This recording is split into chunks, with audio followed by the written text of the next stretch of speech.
Vous écoutez Point de Corde, le podcast Actu MotoGP. Abonnez-vous pour suivre nos autres épisodes. Point de Corde, le podcast Actu MotoGP. Bon allez, c'est parti. Je suis ravi de vous retrouver pour un nouveau podcast. J'ai laissé quelques jours sans poster. Je vais être honnête avec vous, j'ai eu un boulot de malade et vous doutez que ça c'est pas mon métier. Donc j'essaie de consacrer de plus en plus de temps et quand je vois les vues, les statistiques, alors ici sur YouTube notamment, il y a ceux qui écoutent sur les plateformes de podcast, Apple Podcasts, Spotify, etc. Et ben vous êtes de plus en plus nombreux alors qu'on a à peine lancé le podcast il y a un mois. Donc merci beaucoup parce que grâce à vous, j'espère pouvoir consacrer de plus en plus de temps et d'énergie à ce podcast. Donc si vous voulez continuez à me soutenir, abonnez-vous à la chaîne, c'est important, le pouce bleu, je sais que ça fait influenceuse, mais ça joue énormément, c'est ce qui va permettre au podcast d'être proposé à d'autres personnes qui, comme vous, sont fans de MotoGP. Si vous êtes sur les plateformes de podcast, Spotify et les autres, là c'est les évaluations, les étoiles, voilà, ça prend quelques secondes et sincèrement, pour moi, ça change tout. Donc je vous dis déjà merci si vous pouvez le faire.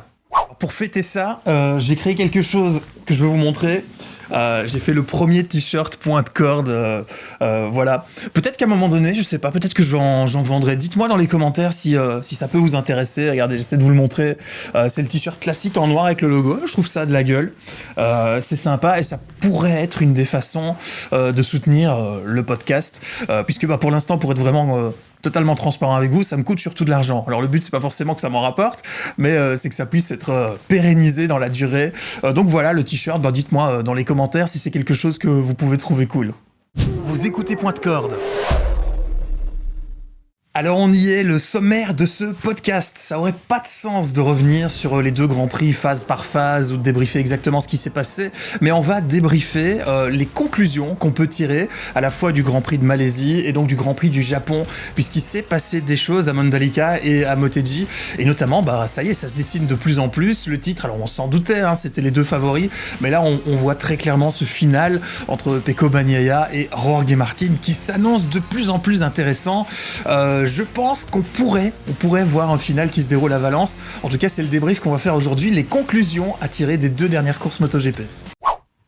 Bon, première conclusion, elle est évidente, c'est que ce championnat est complètement dingue, on a beaucoup de chance. Il y a 2 ans, c'était dingue. L'an dernier, c'était dingue. 2 fois, la grande finale s'est déroulée à Valence. Et sincèrement, plus ça va, plus on se dit que ça pourrait se jouer à Valence. Alors, je vous avais parlé de ma théorie. Et c'est pas qu'une théorie, parce que ça se confirme. Chaque fois qu'il y en a un qui prend les devants au championnat, il finit soit par faire une erreur, par tomber, par mal gérer la stratégie, soit, chaque fois que Martin ou Bagnaia part devant, l'écart finit par se resserrer. Alors, généralement, ça a été Martin qui est parti devant, n'empêche que Bagnaia revient, donc on a presque l'impression qu'ils s'attendent pour le spectacle et pour nous. On pourrait leur dire merci. Pecco qui prend quand même un sacré coup sur la tête et puis qui se relève de nouveau. Sur les 2 derniers week-ends de Grand Prix, il a comblé le gap de façon sincèrement impressionnante. Surtout au Japon, c'était Pecco Bagnaia comme il peut être parfois intouchable. Ce qui nous permet, si on se disait ça y est, Martin là creuse le trou, ça va être gagné. On peut de nouveau avoir des doutes. Ça, moi, j'aime bien. On a 2 pilotes qui, en plus, sont fondamentalement différents et qui, pourtant, sont très, très serrés. C'est quand même assez difficile. Si aujourd'hui, je vous demandais lequel des deux mérite le plus d'être champion du monde, tout le monde aura un peu ses arguments, mais il faut être honnête, c'est assez difficile de les départager. Donc, jusqu'à la fin, je pense que ça va se jouer. Bon, certains diront, Martin, lui, ne dispose pas d'une machine d'usine, sauf que c'est la machine 2024, mais c'est vrai, il n'est pas pilote officiel Ducati, donc on pourrait mettre ça. On pourrait aussi dire que Francesco Bagnaia n'a jamais eu autant de concurrence et de pression. Lui, c'est le champion du monde en titre. C'est difficile de gagner et de rester au sommet.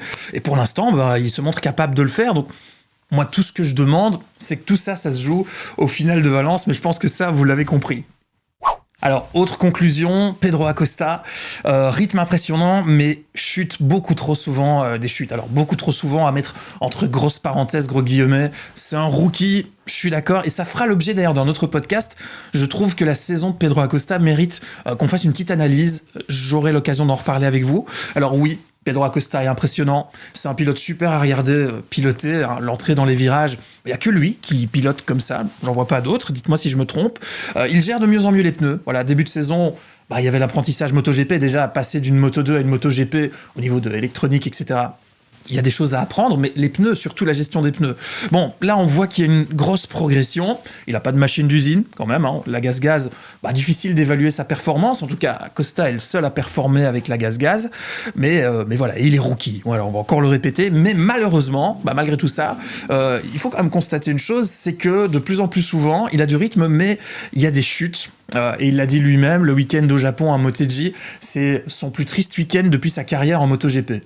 Bon, je trouve ça assez marrant parce que sa carrière en MotoGP jusque-là, elle est très courte et des week-ends comme ça, malheureusement pour lui, il y a des chances qu'il en ait d'autres. Mais en le voyant signer la pole, ce qui est déjà sincèrement très bien au milieu de toutes les Ducati qui cartonnent en ce moment, on pouvait attendre un meilleur week-end qu'une chute au sprint et une chute en course, même si ça s'est joué à pas grand-chose.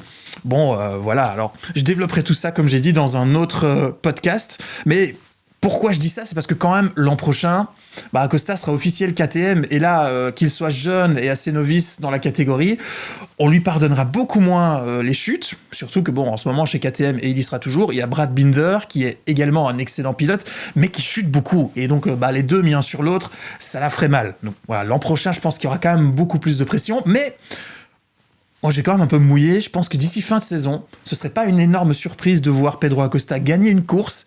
Et qui sait, pourquoi pas la dernière course de Valence, je sais pas, c'est le petit truc que j'imagine pouvoir voir arriver. Point de corde, le podcast MotoGP.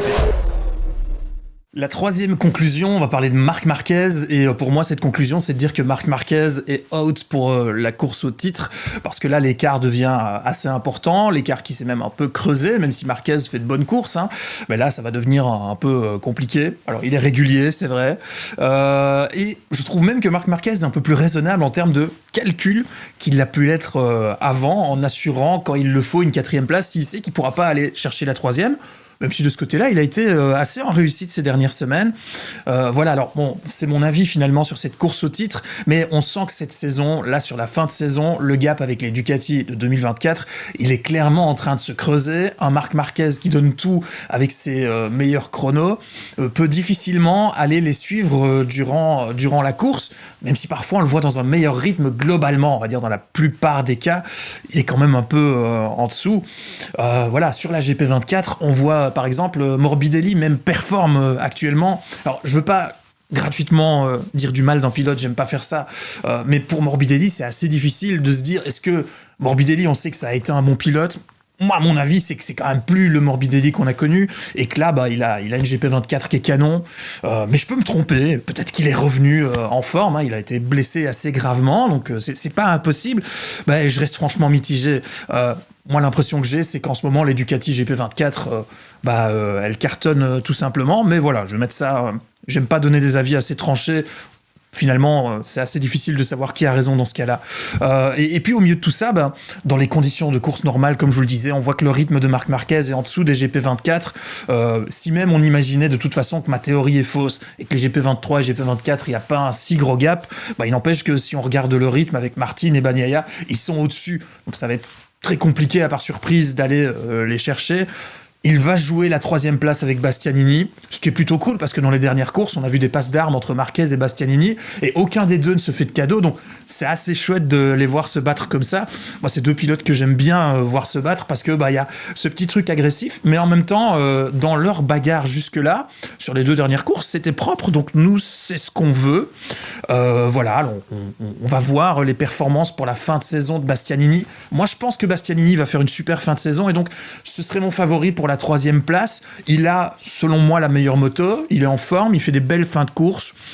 Ça devrait le faire, mais je pense qu'on verra également des belles batailles, en tout cas pour cette 3e place du championnat du monde, et c'est tant mieux.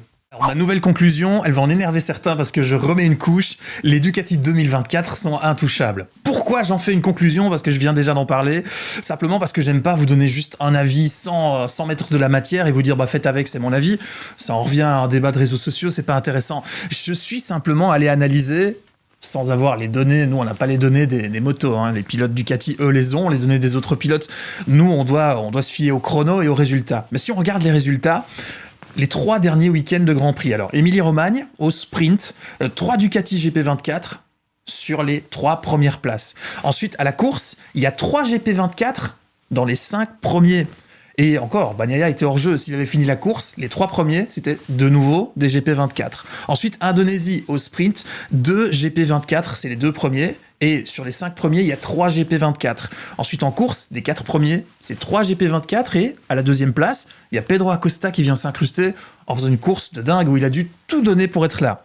Enfin, le Japon au sprint, les 4 GP24 sont dans les 5 premières positions. En course, exactement pareil. Alors, je veux bien, vous voyez, bonne ou mauvaise foi, mais ça me semble quand même être des données intéressantes, pour moi en tout cas, que ce soit Binder, que ce soit Acosta, que ce soit Bezzecchi, que ce soit Marquez. Je pense pas qu'ils se battent à armes égales avec ces Ducati GP24, mais voilà, ça reste mon avis. Et puis finalement, dans ce cas-là, bravo Ducati, ils ont conçu la meilleure moto qui évolue dans le meilleur sens avec les 2 meilleurs pilotes qui sont en train de se battre pour le championnat du monde. Bah voilà, vous pouvez pas faire mieux. Point de corde, le podcast MotoGP.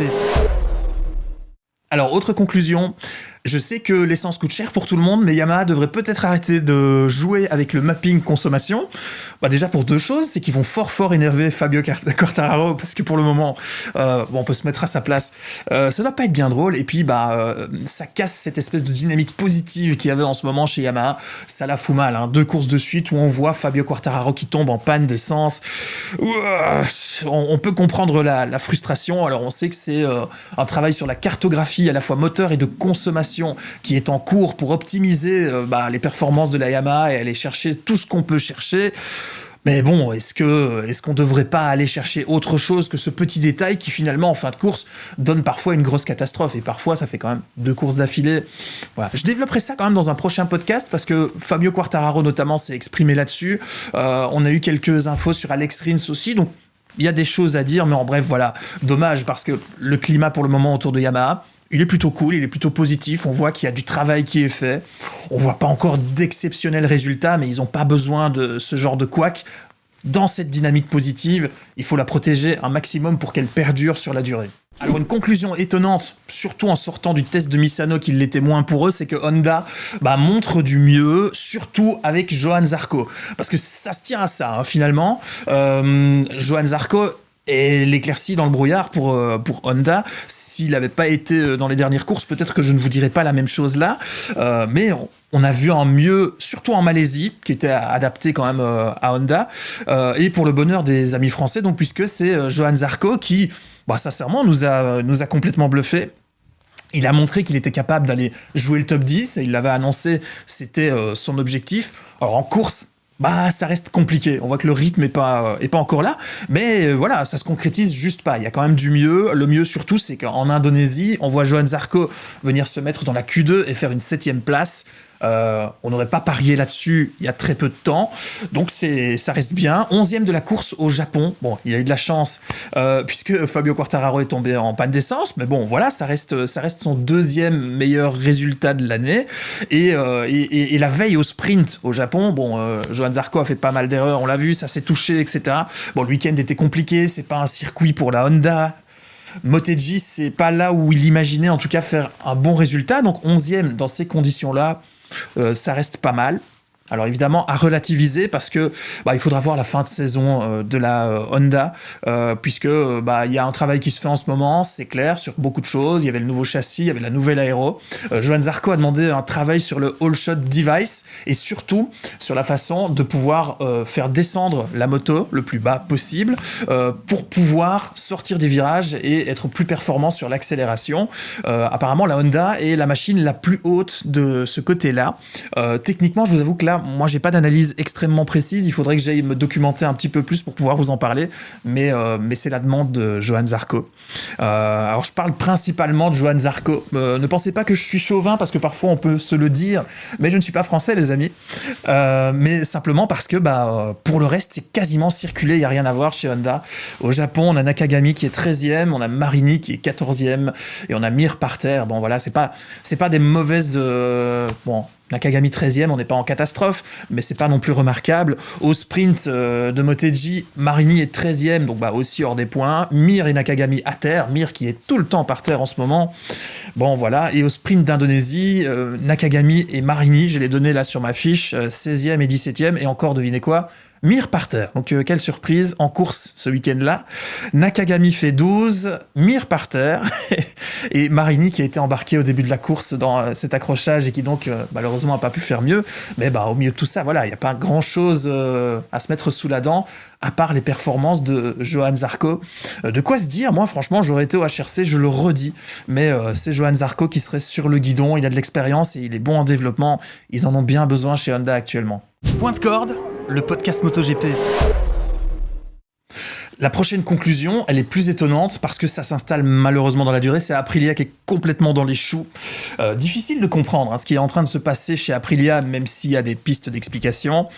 Mais le Japon a été leur pire week-end de la saison et c'est assez étonnant quand on sait qu'Aprilia a débuté cette saison comme outsider et il y a eu des belles performances, surtout du côté d'Aleix Espargaro. Parfois, Maverick Viñales montre un peu le bout de son nez, mais bon, voilà, c'est pas génial non plus. Dans la foulée de cette période compliquée, il y a ce départ de Romano Albaciano, qui, alors si vous ne savez pas qui c'est à la base lui qui a amené cette moto qu'on connaît aujourd'hui, cette moto Aprilia capable de gagner, c'est son initiative, donc forcément c'est pas une bonne nouvelle d'ailleurs. Là aussi j'aurai l'occasion de faire un autre podcast pour en parler parce qu'il y a ce jeu de chaise musicale puisque Albaciano part chez Honda et tout ça c'est pas non plus hasardeux. On a une nouvelle personne qui arrive chez Aprilia, on en parlera dans ce podcast parce que ça aussi c'est intéressant et il nous faudra, je pense, être très observateur pour la fin de cette saison chez Aprilia, voir si cette tendance se confirme. Parce que on peut être quand même un peu étonné de les voir à cette position-là. En tout cas, moi, je m'attendais pas à voir Aprilia faire cette fin de saison et prendre cette direction. C'est assez inquiétant puisqu'on sait que l'année prochaine, Jorge Martin, qui espère de nouveau être compétitif pour le titre, il roulera sur une Aprilia. Alors la conclusion de ces conclusions, ce qu'on va retenir en tout cas avant la suite de la saison déjà, c'est que le championnat se resserre et pourrait se jouer à Valence. Tant mieux, moi j'espère que ça. En plus, j'y serai à Valence. Si vous y êtes aussi, d'ailleurs commentez, tiens, si vous y êtes aussi, ça m'intéresse, on pourrait se retrouver là-bas. Mais bien malin en tout cas, celui qui pourra dire de Martin ou Bagnaia qui va remporter le championnat du monde. Si je devais mettre une pièce sur l'un ou l'autre maintenant... vous savez quoi, j'ai tellement de mal à me décider, ça va prendre 10 minutes, donc je vais pas le faire. Mais vous pouvez d'ailleurs, tant qu'on parlait des commentaires, tiens, dites-moi dans les commentaires qui, selon vous, de Martin ou de Bagnaia, arrivera à aller décrocher la couronne mondiale cette année. Je serais curieux de voir s'il y en a parmi vous qui peuvent me donner un avis assez tranché là-dessus. Sincèrement, c'est difficile. On va surveiller l'évolution des marques japonaises également. Il y a eu du mieux et parfois du moins bien, mais on va souhaiter quand même que ça fonctionne mieux. Et je vous parlerai d'ailleurs dans un autre podcast de la nouvelle règle du gel des moteurs, puisque les infos sont tombées tout récemment. Et alors, au-delà de la bataille pour le titre, il y a une autre bataille qu'on va suivre attentivement, c'est celle pour la 3e place du championnat du monde entre Enea Bastianini et Marc Marquez, parce que dans les dernières courses, ils nous ont offert des passes d'armes comme on les aime, et nous ce qu'on demande c'est d'en voir encore d'autres. Si ces deux-là vont se mêler aux premières positions, ils vont peut-être arbitrer la lutte pour le titre, et ça promet encore des moments, je pense franchement, là, sans se mouiller, mais il va encore y avoir des choses qui vont se passer avant la fin de saison, et qui vont en fâcher plus d'un, qui vont faire qu'on va discuter, qu'on va débriefer, parce que là, la pression est en train de monter, et il y a toujours pas mal d'enjeux là-devant, donc il va se passer des choses, c'est certain, et finalement, c'est tant mieux. Point de corde, le podcast MotoGP. Voilà, on est au bout de ce nouveau podcast. Je vous le dis une fois de plus, si ça vous a plu, si vous voulez en écouter d'autres, aidez-moi à mettre tout de mon côté pour que je puisse en enregistrer encore longtemps, c'est-à-dire en me soutenant. Alors pour ça, il y a des choses très simples à faire. C'est déjà vous abonner à la chaîne quand vous êtes sur YouTube, le pouce bleu, c'est super important. Mais alors pour ceux qui écoutent en podcast sur Apple Podcast, sur Spotify et les autres plateformes, vous savez qu'il y a les évaluations. Alors je sais que ça prend quelques secondes, mais sincèrement, ça m'aide beaucoup. Donc je vous dis vraiment un énorme merci si vous prenez le temps de le faire. C'est les 5 étoiles et ça permettra à mon podcast d'être proposé à d'autres personnes qui, comme vous, sont fans de MotoGP. Plus on sera nombreux et plus ça va me permettre de continuer cette belle aventure avec vous. Je vous retrouve très bientôt pour un nouveau podcast. Ciao. Vous écoutez Point de corde, le podcast Actu MotoGP. Abonnez-vous pour suivre nos autres épisodes. Point de corde, le podcast Actu MotoGP.